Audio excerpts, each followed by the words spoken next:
మీకు ఎప్పుడు డౌట్ రాలేదా?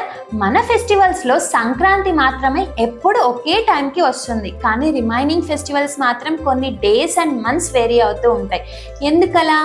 ఎందుకు అంటే మన హిందూ ఫెస్టివల్స్ అన్నీ లూనార్ క్యాలెండర్ని ఫాలో అవుతాయి, కానీ సంక్రాంతి మాత్రమే సోలార్ క్యాలెండర్ని ఫాలో అవుతుంది. మరి ఈ రెండింటికి డిఫరెన్స్ ఏంటి అంటే, చంద్రుడు ఒక అమావాస్య నుంచి ఇంకో అమావాస్యకి ట్రావెల్ చేయడానికి సుమారుగా 29.5 డేస్ పడుతుంది.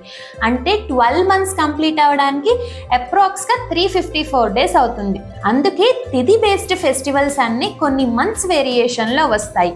కానీ మకర సంక్రాంతి మాత్రం ఎప్పుడైతే సూర్యుడు మకర రాశిలో ప్రవేశిస్తాడో అప్పుడే జరుగుతుంది.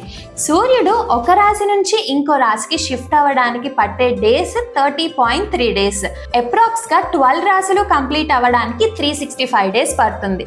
అందుకే ఎప్పుడు సంక్రాంతి ఒకే టైంకి వస్తుంది. వేరియేషన్ 1 or 2 డేస్ ఉన్నా ఎక్కువ డిఫరెన్స్ అయితే ఉండదు.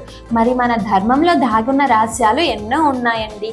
అవన్నీ మీరు తెలుసుకోవాలనుకుంటే వెంటనే సబ్స్క్రైబ్ చేసుకోండి మన నామస్పన్న యాప్ని. Don't forget to download it from the Play Store or the App store.